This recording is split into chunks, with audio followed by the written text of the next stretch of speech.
Welcome to another episode of the Part 145 ESA training from Phoenix Way Academy. Hi, I'm Sarah. Hi, and I'm Sam. So in our last deep dive, we started digging into those acceptable means of compliance, the AMCs, and the guidance material, GMs, that are all linked up with Section 145.A.30. That's the personnel requirements section, yeah. Really fundamental stuff for any Part 145 approved maintenance organization. Exactly. And today we're pushing on with that. We're not just, skimming the surface. We're really going to drill down into some very specific, very important parts of those requirements. Right. The mission today really is to slice through the official language in the easy access rules for continuing airworthiness. We want to pull out the key takeaways for you. We'll be zeroing in on the practical side of things, staffing levels, how you assess competency continuously, the nuts and bolts. Yeah, the goal is for you, the listener, to get a really precise, practical understanding, not just knowing the rules, but understanding why they're there and how they work in the real world. Okay, let's dive in then. First up, AMC 145.A.30, subsection D. The title is Personnel Requirements, Sufficient Number of Personnel. Right. And this kicks off by defining what sufficient staff actually means. It's not just about headcount. No, it immediately links it to stability. Exactly. The text says an organization should employ or contract competent staff, as detailed in the man-hour plan. Okay, that makes sense. But then comes the important part. At least half the staff that perform maintenance in each workshop, hangar, or flight line on any shift should be employed to ensure organizational stability. That's 50% figure. That's the core stability requirement. Half your maintenance folks on any shift in any specific area need to be direct employees. And why is that so important? Well, it's about continuity, isn't it? Keeping that core knowledge, the organizational procedures, the safety culture, keeping it stable and consistent. You can't rely entirely on temporary staff who might not have that deep integration. That makes sense. But what if you have, say, a sudden big project, like a major fleet check that needs a temporary surge in people? The regulation anticipates that. It does allow for flexibility. It says a temporary increase of the proportion of contracted staff may be permitted by the competent authority. Okay. But there's a catch, I assume. Always. It's not automatic. It has to be in accordance with an approved procedure, and that procedure needs to be pretty detailed. No kind of detail. It should describe the extent, specific duties, and responsibilities for ensuring adequate organization stability. So, you need a plan. How many contractors, exactly what they'll do, and crucially, who's making sure this temporary influx doesn't mess up your stability and quality. So it's controlled flexibility. You need pre-approval and a solid plan. Precisely. Safety by design, like we said. And just to nail the definitions down, the rule is clear. Employed means directly hired by the Part 145 org itself. Contracted means they work for another company that supplies them to the maintenance organization. Got it. Okay, so that's the stability aspect. Then the clause moves into the maintenance man-hour plan itself. Right. And this plan, well, it needs to be comprehensive. The rule says it should take into account all maintenance activities carried out outside the scope of the Part 145 approval. Outside the scope, what does that mean in practice? It means everything, not just the aircraft maintenance work you bill for. It could be maintaining your own facility equipment, internal projects, maybe even tasks done for other parts of a larger company, if that applies. And critically, it's not just about work time, is it? No, absolutely not. The rule explicitly states the planned absence for training, vacations, etc. should be considered when developing the man-hour plan. You have to factor in leave, mandatory training, sick time projections, all of it. So it's a total picture of your available workforce hours versus the total demand? Exactly. And the demand side, the workload, is also broad. The plan relates to the anticipated maintenance workload or even the minimum maintenance workload needed for commercial viability. And that workload definition is quite detailed, too. It is. It includes all necessary work such as, but not limited to, planning, maintenance record checks, production of worksheets cards, accomplishment of maintenance, inspection, and the completion of maintenance records. So think about planning for a busy summer season, maybe. Your man-hour plan wouldn't just count the hours mechanics spend turning wrenches. No way. It has to include the time for planners to create the work packs, for tech records to check history, for admin to print job cards, the actual maintenance, the inspections, and the time needed to properly complete all the records afterwards.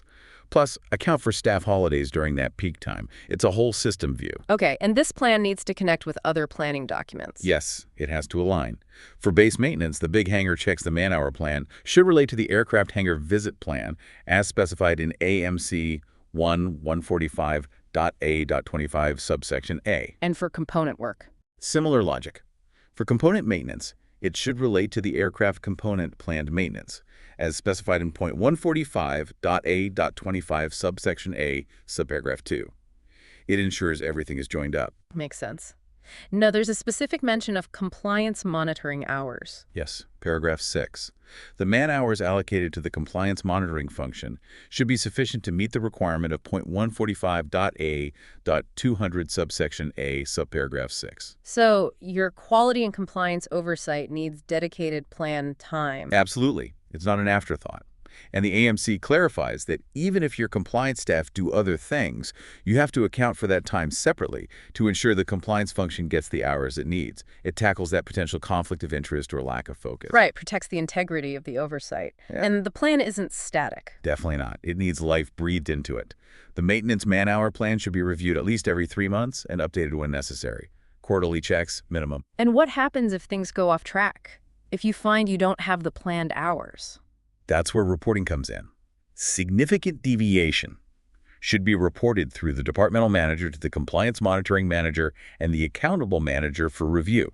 Define significant deviation. The rule gives a clear threshold. More than a 25% shortfall in available man-hours during a calendar month for any one of the functions, specified in 145.A.30d. 25% is quite a gap. It is. And it's flagged not just for management review, but also potentially through the internal safety reporting scheme. It's seen as a potential safety concern, not just an operational hiccup. And this links directly into the organization's overall safety management system, right? Exactly. This is where it gets really interesting, moving beyond just counting hours. Paragraph 9 states that, as part of the management system under 145.A.200, the organization needs a procedure. A procedure for what? To assess and mitigate the risks in 2 specific situations. 1, if the actual number of staff available is less than the planned staffing level. So if you have that shortfall we just talked about. Right. And 2, if there is a temporary increase in the proportion of contracted staff, like we discussed earlier, for big projects. So you need a formal process to analyze the potential dangers of being short-staffed or having lots of temporary staff, and then put controls in place before something goes wrong. That's it, exactly. Proactive risk management tied directly to staffing levels. It's about building resilience into the system. Okay, so wrapping up AMC 145.A.30d, it's really about deep, comprehensive staffing management. Totally. Detailed planning covering all activities and absences, ensuring stability with that 50% rule, regular reviews, strict deviation reporting, and crucially, integrating staffing level risks into your safety management system. It's a whole package. A very thorough approach. Okay, let's shift gears then. Having enough people is one thing, but are they competent? That brings us to AMC 145.A.30's subsection E, titled Personnel Requirements, Competency Assessment Objectives. Right.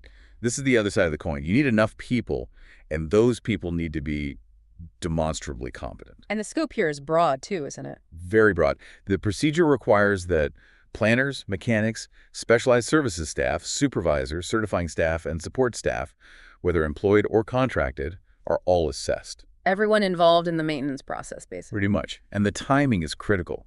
Assessed before unsupervised work commences, and competency is controlled on a continuous basis. So an initial check before they fly solo and then ongoing monitoring. It's not a one-off tick box exercise. Definitely not. Competency can fade, procedures change, new technologies come in. It has to be continuous. How is this assessment actually done? What methods are used? The regulation outlines 3 main ways.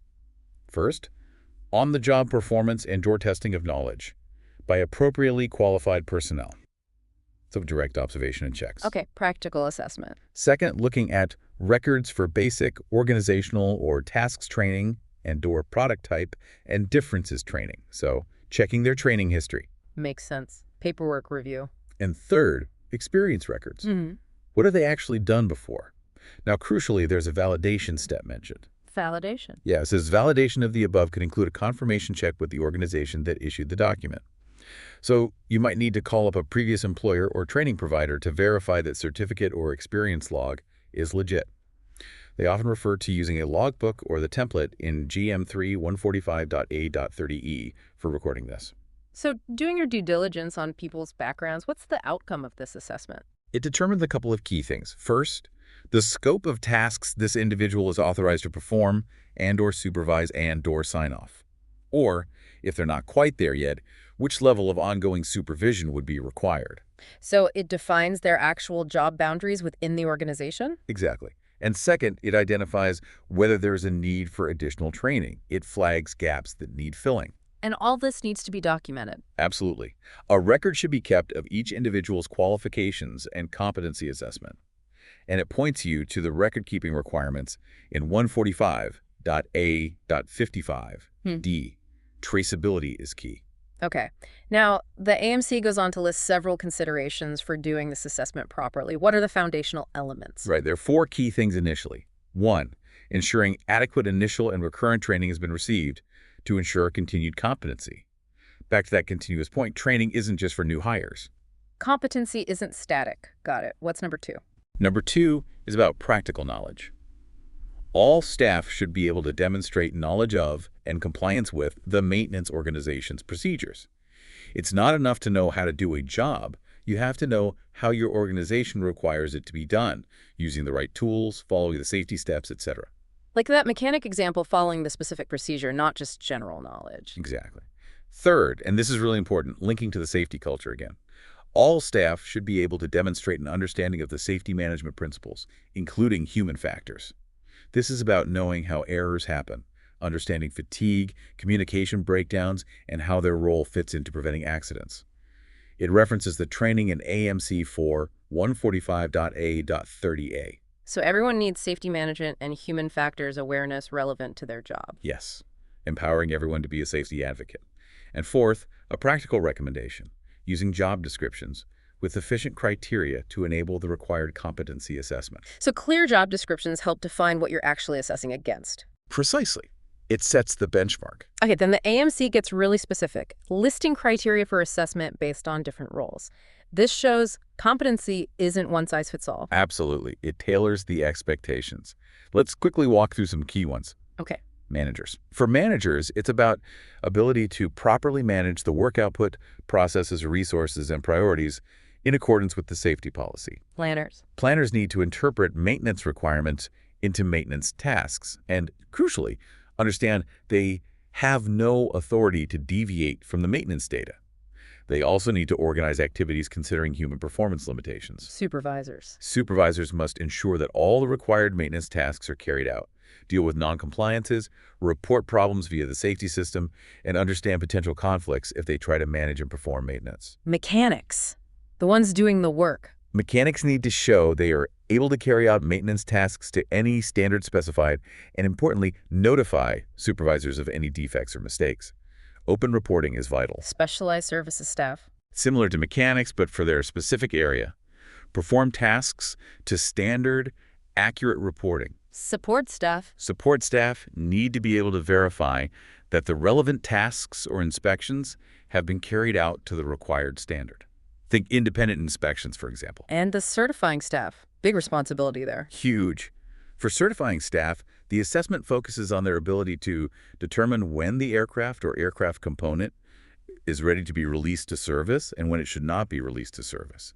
That critical airworthiness decision, making that gonna-go call correctly every single time. Compliance monitoring staff. Compliance monitoring staff must be able to monitor compliance, identify non-compliances in an effective and timely manner, finding issues efficiently. What about staff specifically involved in safety management? They need to be familiar with the relevant processes in terms of hazard identification, risk management, and the monitoring of safety performance, knowing the SMS tools and techniques. And finally, there's one for everyone. Yes, all staff must be familiar with the safety policy and the procedures and tools for internal safety reporting. Everyone needs to know the policy and how to report safety concerns, and the whole assessment process should follow the guidance in GM2 145.A.30E. Wow. Okay. That's incredibly detailed, tailoring competency checks to each specific role. It has to be, doesn't it? The risks and responsibilities vary so much across the organization. So summing up AMC 145.A.30E, what's the big picture for our listeners? The big picture is that competency assessment is comprehensive, it's continuous, and it's tailored. It applies to everyone, employed or contracted. It defines what people are authorized to do, flags training needs, and it's a cornerstone of your safety management system because it embeds safety principles and role-specific expectations right into personnel management. So it really emphasizes that precise, consistent adherence to these EASA standards isn't just about ticking regulatory boxes. Not at all. It's fundamentally about building and maintaining a robust safety culture, ensuring you have not just enough people, but the right people, with the right verified skills and knowledge, all understanding their role in keeping aviation safe. A crucial link between personnel management and overall safety performance. Absolutely. Okay, that covers a lot of ground on subsections D and E. Of course, these notes are only part of the AMCs related to Clause 145.A.30. In the next episodes, we will go into more detail about the remaining AMCs. That's right. There's still more to unpack. So do follow us on social media under the name Phoenix Way Academy to stay updated. Thanks for listening. Stay safe and stay informed.